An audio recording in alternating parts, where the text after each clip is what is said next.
MoU, Memorandum of Understanding, and the reaction of Hezbollah. What is the position of Hezbollah, and what can we learn about the situation in Lebanon and the sort of talks or maybe discussions that are happening?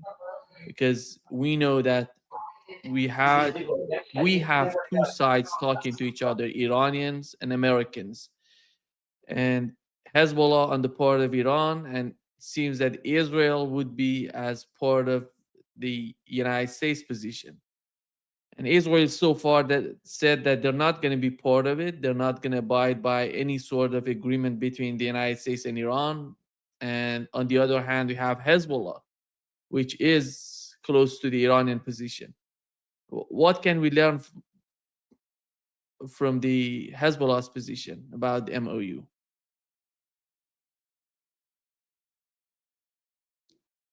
Laith, can you hear me?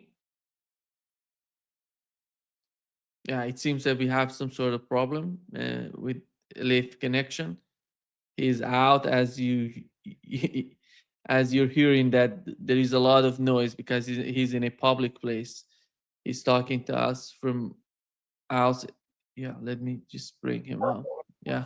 Yeah, really sorry about that. We're on the road. We just crossed from Portugal into this small town in Spain. We've been filming about, the anti-imperialist and pro-Palestinian, and plus the history of connection between people in Iberia to our region in West Asia. About your question, you were asking what's the reaction here in Lebanon to this memorandum of agreement. It's clear that Hezbollah sees this as a victory for the axis of resistance. It's right now we see even politicians in Lebanon lining up outside the Iranian embassy in Beirut to basically ask for forgiveness for their collaboration with the Americans and the Israelis in the destruction of Lebanon. It is now a fact that Iran has extended its military power and its protection to the Lebanese people and Lebanon as a whole. And there will be a reckoning for those politicians that did all that attempt to break off the track of negotiations for a ceasefire in Lebanon from that of Iran. And on the ground, there is still military confrontations as we are speaking happening all night long. And there was multiple attempts of the Israelis to advance, but they fell into ambushes. We saw multiple videos yesterday released by Hezbollah of their operations. And because journalists are now pushing further down into the south, are able to broadcast attacks on Israeli positions. So the Israeli military is in a really bad situation. And as we heard yesterday from the Iranian officials, if the Israelis don't stop their attacks in Lebanon, their violations of the Memorandum of Agreement and ceasefire, there will be a punishment for this rogue regime and its military. In fact, we were reading this morning in American press that the American officials believe the Islamic Republic of Iran may attack without warning the Israeli colony if it continues to violate the ceasefire. A lot of people in the south of Lebanon are returning to their villages and unfortunately, of course, finding the massive destruction and the war crimes that the Israelis committed. But at the same time, they're walking into their villages and they're finding destroyed Israeli machineries, tanks, APCs that have been abandoned, and that shows you how the Israelis are running away. Yes, they are trying to pretend that they are able to continue this fight, without their masters in the White House giving them the coverage, military cover, but they are not really. In the situation in South Lebanon is very delicate at this moment.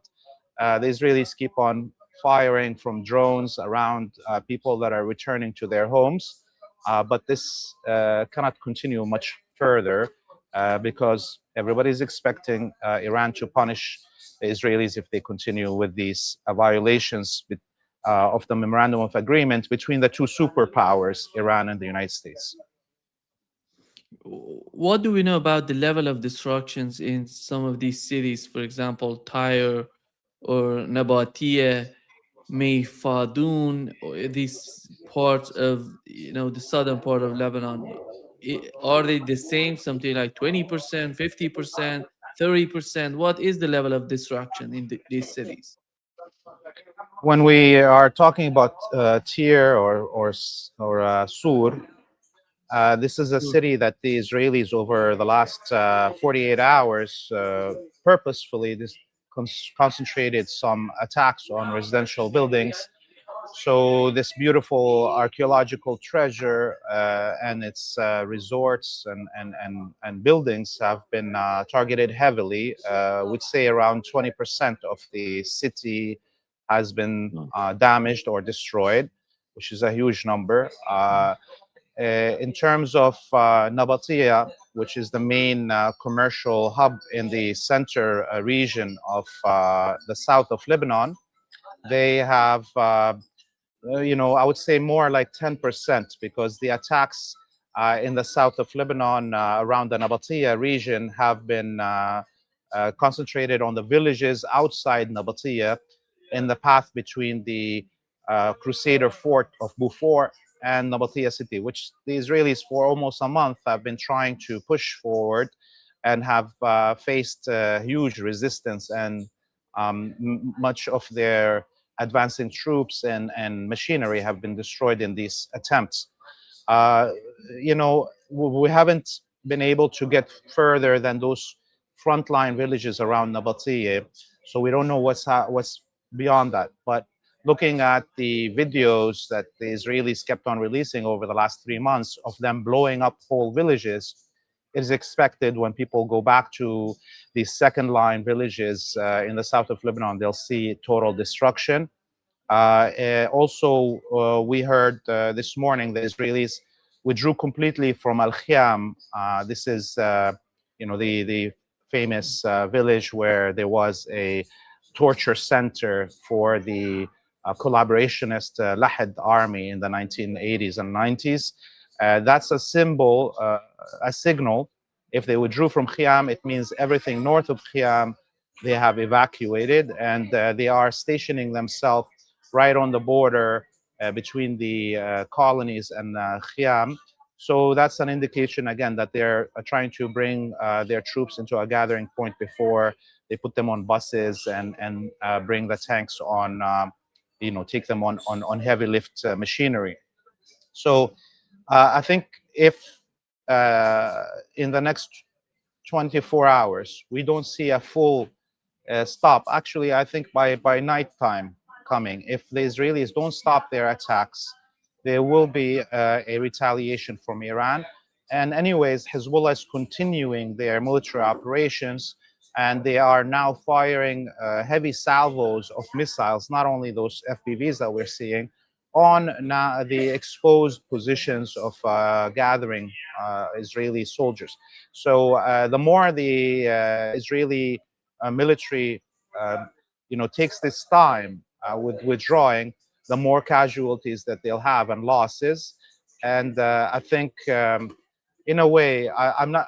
Everybody still in Lebanon is not uh, thinking of this as a real ceasefire.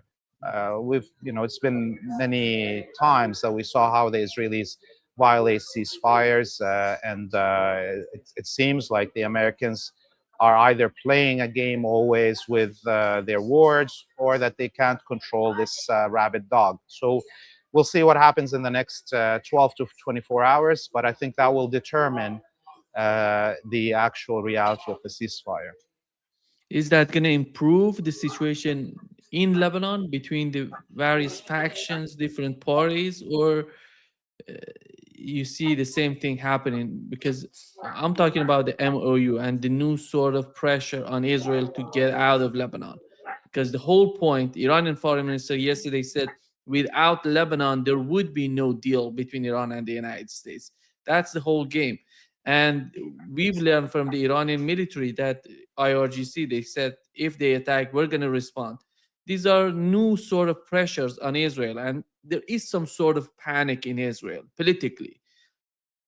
They're saying, what can we do with the Trump administration? Because they have no, at least from what we've heard, they don't know what is in MOU so far.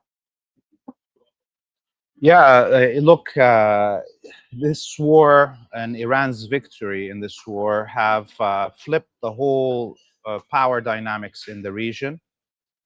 All those dreams and illusions that the Israelis had about being a chosen people and being a superpower, and somehow 7 million colonists can rule all the Arabs and the Muslims, are in tatters. Iran, with this victory, uh, has the right to set the tone of politics in the region. I think we will see, not only as we saw now over the last day and a half, all these Lebanese politicians lining up outside the embassy to beg for mercy. We will see that happening within the Arab vassals also, as their master withdraws and admits their defeat. So there will be a new change in the region, and in terms of internally here in Lebanon, there's going to be a reckoning. Hezbollah and the patriotic parties in Lebanon will not allow a return to the Ta'if agreement, where parties are guaranteed a say or that is exaggerated over their actual representation in the country. So I think that if this ceasefire actually stays and the memorandum of agreement starts coming into effect, Lebanon will see a change in their electoral system. The president and the prime minister will be ousted. There's no backing from that. This is they are going to have to resign, and I personally believe that this president and prime minister will pack up and go to France or the United States, because the way that they had undermined the Lebanese security and have caused so much damage to the country with their belligerence against their own people is not going to be forgiven easily. And so there will be a new balance of power in Lebanon, and the winning party will be the one that sets it. And although Hezbollah in the 2000s, when it liberated Lebanon, decided to be magnanimous and give national what do you call it, forgiveness for those who committed crimes and try to reconciliate with the parties that were vassals of the United States. I don't think this is going to happen again, because the sacrifice that Hezbollah gave and the patriotic parties in Lebanon gave over this war is 10 times, 100 times more than the sacrifice that was given to liberate Lebanon in the year 2000. The blood of martyr Sayyid Hassan Nasrallah and all the martyrs of Lebanon will not be allowed to be passed without a reckoning for those who participated in the mass genocide and ethnic cleansing of the country here. So we will see, I think, as I said, the president and the prime minister resigning and probably leaving the country with their second passports. And at the same time, the parties that collaborated, that already anyways do not represent except a small faction and fraction of Lebanon, they will be cut down to size.